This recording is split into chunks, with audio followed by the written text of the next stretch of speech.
Bismillahirrahmanirrahim. Assalamualaikum warahmatullahi wabarakatuh. Waalaikumsalam warahmatullahi wabarakatuh.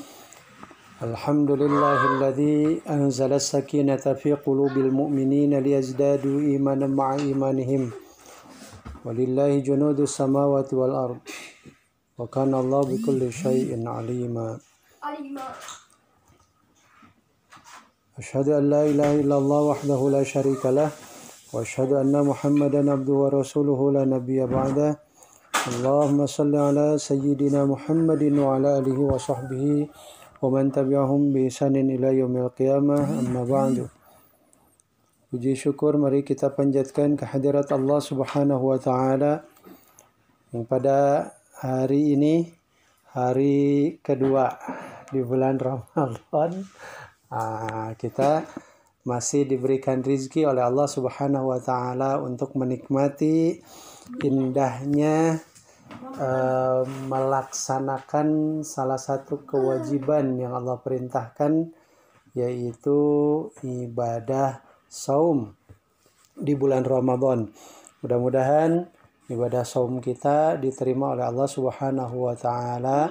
Mudah-mudahan selama kita beribadah, kita juga diberikan kemudahan untuk memperbanyak tilawah Al-Quran atau amal saleh yang lainnya. Baik, pada pagi hari ini kita akan membahas tentang apa yang diturunkan pada bulan Ramadan yang disebutkan atau dikisahkan di dalam surah Al-Baqarah ayat 185. A'udzu billahi minasyaitonir rajim. Syahrul Ramadan alladzi unzila fihi al-Qur'an hudan lin-nasi wa bayyinatin minal huda wal furqan. Shadaqallahul azim. Bulan Ramadan itu bulan yang padanya diturunkan Al-Quran sebagai petunjuk bagi manusia dan penjelasan-penjelasan terhadap petunjuk kebenaran, ya, dan pembeda antara yang hak dan yang batil. Jadi keterangan tentang diturunkannya Al-Quran pada bulan Ramadan itu banyak disebutkan, ya, di dalam Al-Quran. Di antaranya pada ayat yang menyebutkan bahwa Al-Quran itu diturunkan yaumal taqal jam'an, pada hari di mana bertemunya dua pasukan musyrikin Quraisy dengan pasukan kaum muslimin pada peperangan pertama, yaitu perang Badar. Jadi pas perang Badar itu bertepatan dengan bulan Ramadan. Lalu di ayat lainnya atau di surat lain disebutkan juga bahwa Al-Quran itu diturunkan pada malam Lailatul Qadar. Sebagaimana disebutkan, a'udzubillahi minasyaitonirrajim, bismillahirrahmanirrahim. Inna anzalnahu fi lailatul qadar wa ma adraka ma lailatul qadar. Lailatul qadri khairum min alfi syahr, dan seterusnya. Shadaqallahul azim. Sesungguhnya kami telah menurunkan Al-Quran itu pada malam Lailatul Qadar. Apa itu malam Lailatul Qadar? Malam kemuliaan, ya. Malam yang khairum min alfi syahr. Malam yang kebaikannya melebihi dari 1000 bulan. Nah, jadi dengan demikian kita tahu bahwa Al-Quran itu diturunkan pada bulan Ramadan. Sebagian sejarawan ada yang menghitung bahwa pertama kali Al-Quran diturunkan pada tanggal 17 di bulan Ramadan. Nah, ini adalah alamat atau kekhususan di mana Al-Quran itu diturunkan pada bulan Ramadan, sehingga bulan Ramadan disebut sebagai Syahrul Quran, bulan diturunkannya Al-Quran. Sehingga ini pun menjadi motivasi bagi kita ketika bulan Ramadan tiba, frekuensi membaca Al-Quran kita harus lebih banyak. Ya, harus lebih banyak. Harus lebih ditingkatkan. Yang biasanya membaca 1 lembar setiap hari, maka di bulan Ramadan bisa ditambahkan menjadi 1 surat atau 1 juz atau 2 juz atau dan seterusnya. Kenapa? Karena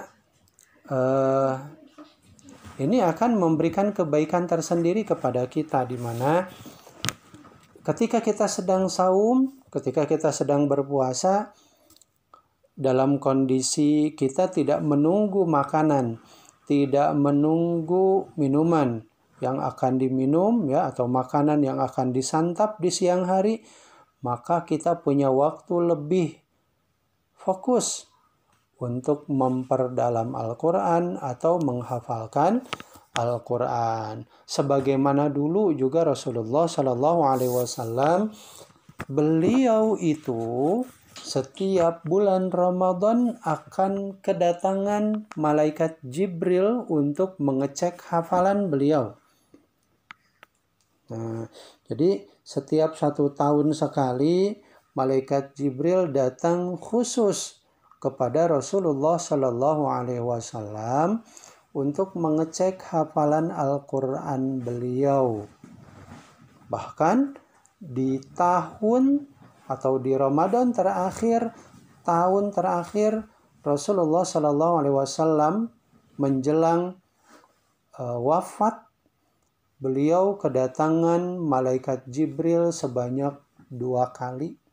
Untuk apa? Mengecek hafalan Al-Quran. Nah, kalau malaikat Jibril sudah datang kepada Rasulullah, maka Rasulullah menjadi orang yang paling bergembira, menjadi orang yang paling baik. Sehingga di dalam hadis Nabi disebutkan bahwa kebaikan Rasulullah SAW di bulan Ramadan itu kedermawanannya laksana angin yang bertiup. Kita tahu kan, kalau angin bertiup ringan sekali, ya, tidak ada penghalang begitu.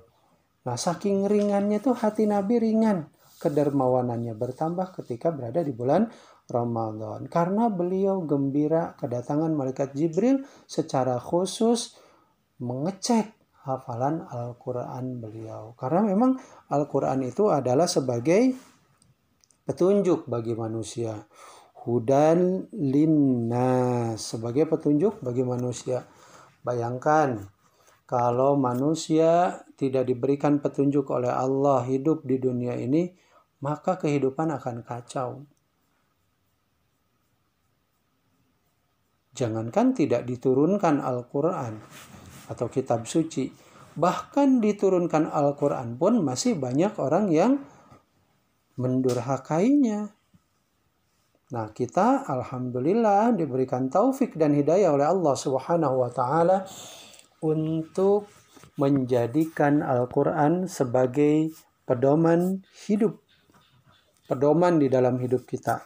Seperti kompas ketika kita sedang berlayar di samudra yang sangat luas.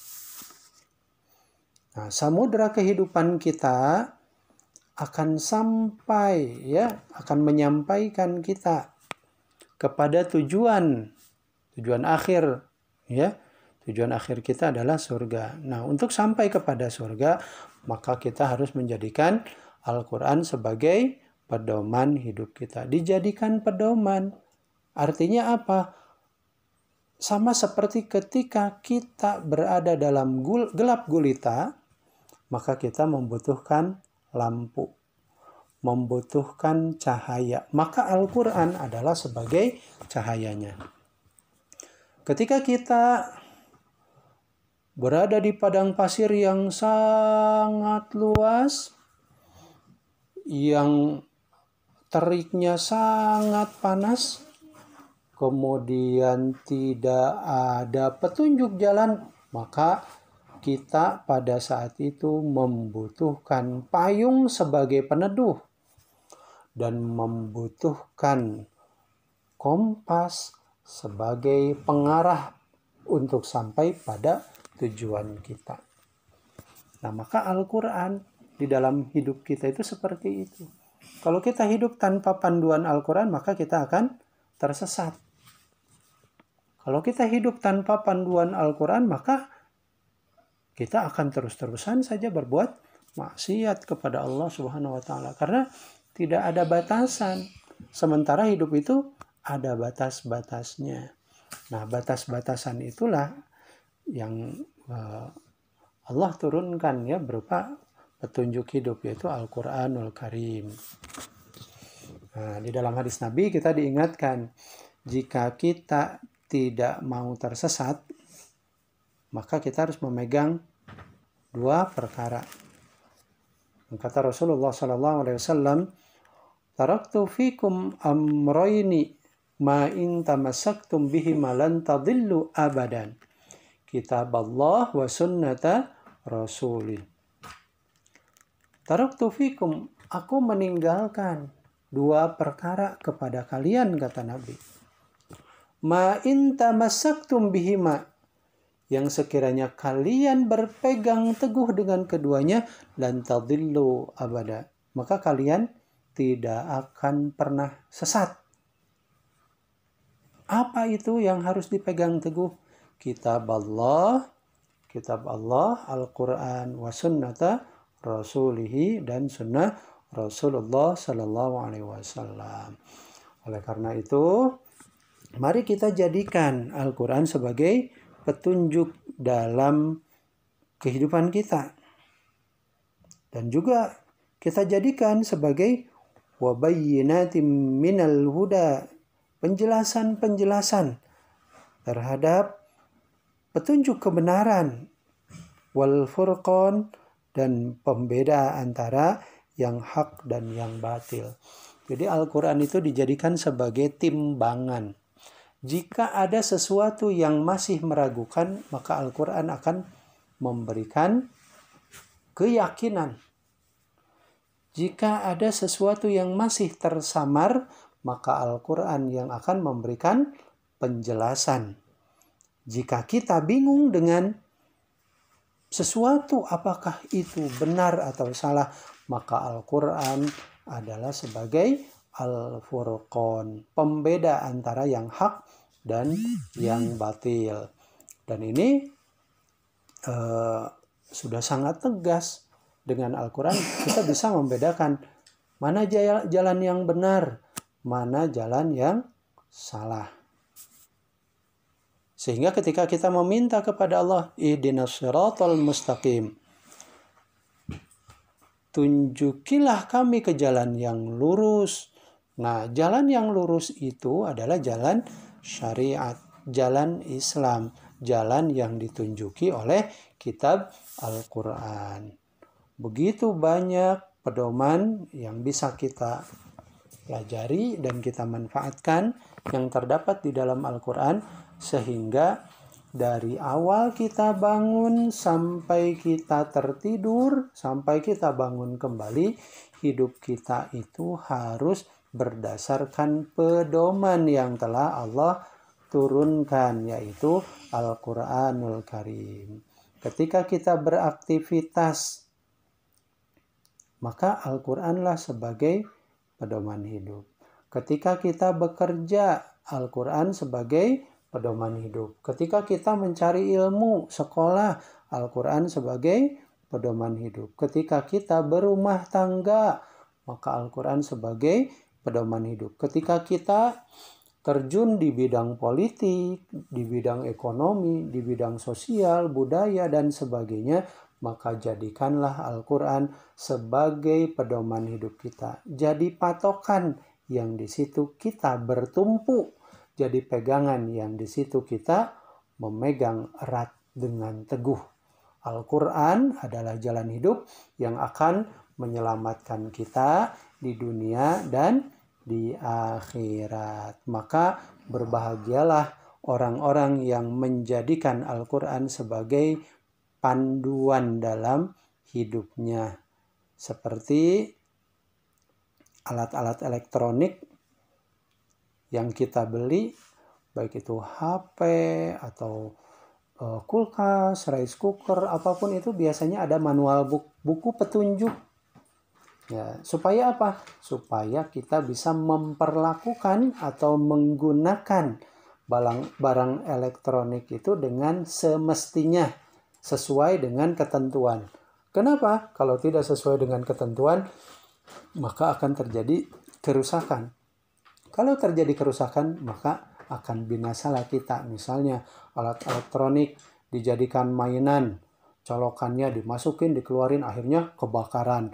Atau pokoknya diperlakukan secara tidak sesuai dengan buku petunjuknya, maka akan terjadi kebinasaan. Nah, mudah-mudahan kita termasuk orang-orang yang diberikan taufik dan hidayah oleh Allah Subhanahu wa taala untuk menjadikan Al-Quran sebagai petunjuk, pedoman dalam hidup kita dalam rangka mencari keselamatan di dunia dan akhirat. Mudah-mudahan dengan rahmat yang Allah turunkan berupa Al-Quran, kita mendapatkan keselamatan di dunia dan di akhirat. Di dunia berbahagia, mendapatkan kebaikan, di akhirat pun mendapatkan kebaikan.